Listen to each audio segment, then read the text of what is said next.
Hello dear friends. Could you tell me कि अभी हमारी स्क्रीन पे जो पिक्चर है वो किस चीज की है?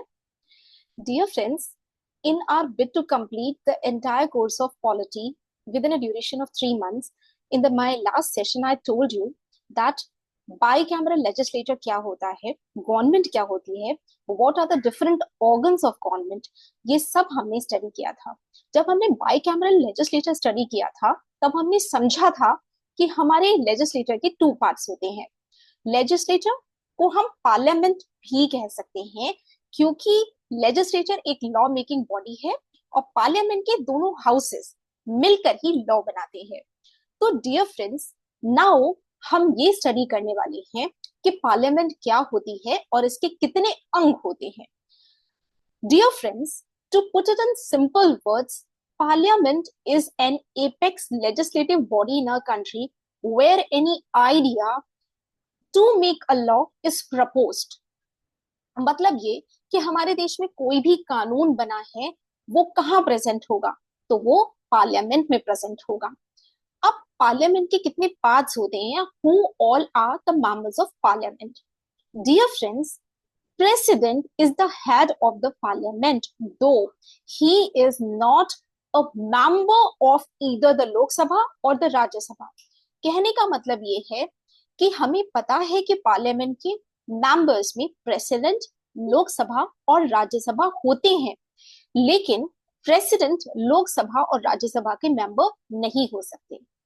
If at all a member of Lok Sabha or Rajya Sabha wishes to contest election of president, then he'll have to first resign from this membership of Lok Sabha or Rajya Sabha before assuming the office or before swearing in the office of president।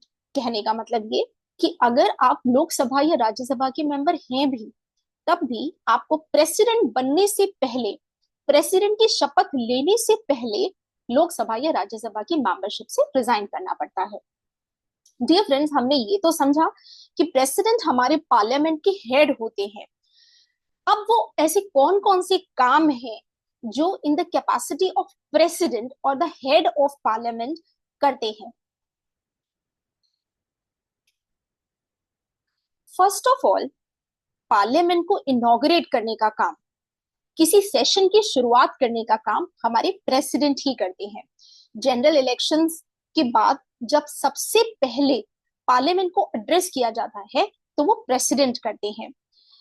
इसी तरीके से monsoon सत्र और आपने winter session, इन सब के नाम भी सुने होंगे। तो पार्लियामेंट के किसी भी सेशन के शुरू होने से पहले उसका उद्घाटन करने का काम भी प्रेसिडेंट ही करते हैं। इसके अलावा लोकसभा या राज्यसभा में जब कोई भी बिल प्रपोज होता है तो वो प्रेसिडेंट की परमिशन से ही होता है।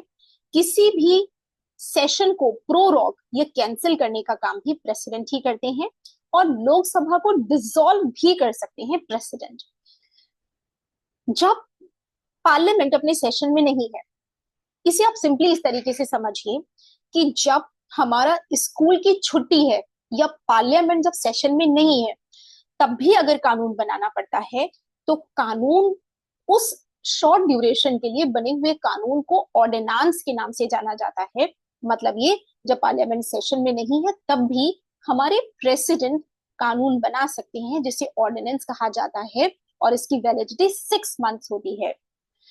ये रिकमेंडेशंस भी देते हैं मनी बिल और फाइनेंशियल बिल पे। डियर फ्रेंड्स, हमारे अपकमिंग सेशन में एक एक करके हम सारे टॉपिक्स को बहुत डिटेल में डिस्कस करने वाले हैं कि मनी बिल और फाइनेंस बिल क्या होते हैं और एक्चुअली बिल क्या होता है। और बिल्स को फाइनल साइन करने का काम भी प्रेसिडेंट करते हैं। प्रेसिडेंट के साइन के बिना एक बिल लॉ नहीं बन सकता है। तो ये तो थे function of president in the capacity of the head of parliament. अब हम ये जानते हैं कि पार्लियामेंट की जो तीन चीजें हमने पढ़ी थी या मेंबर्स पढ़े थे, उसमें बाकी दो कौन कौन से हैं।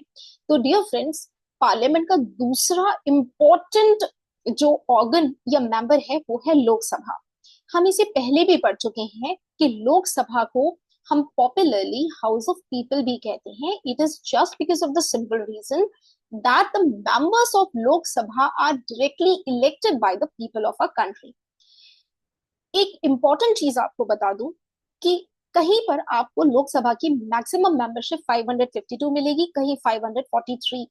डियर फ्रेंड्स, इसमें प्लीज कंफ्यूज ना होइए। 552 मैक्सिमम मेंबरशिप हमारी कॉन्स्टिट्यूशन में प्रोविजन है इसका।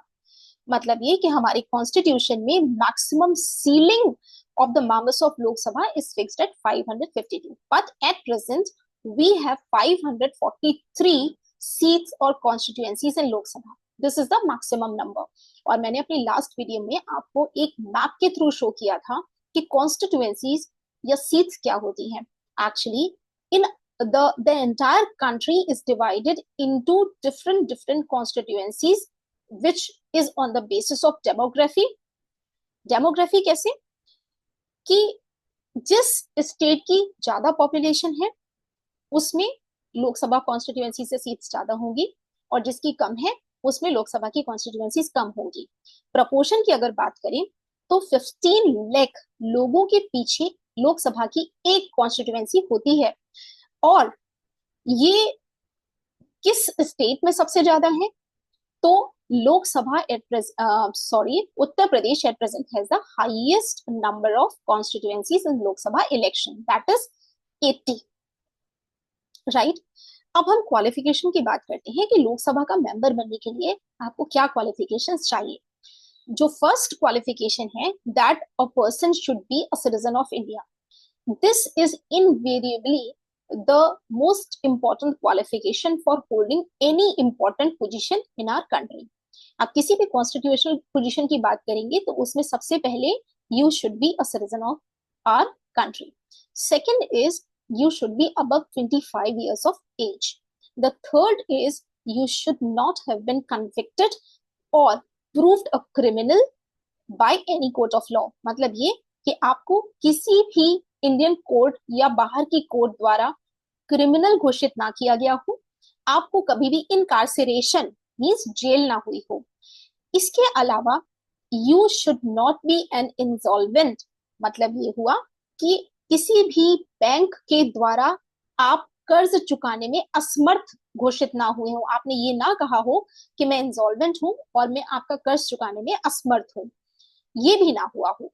और एक लास्ट इंपॉर्टेंट क्वालिफिकेशन है कि आपका नाम इंडिया में या देश में किसी भी इलेक्टोरल या वोटर लिस्ट में हो। आइए फ्रेंड्स, अब हम ये डिस्कस करते हैं कि लोकसभा कैसे मेंबर्स बनते हैं।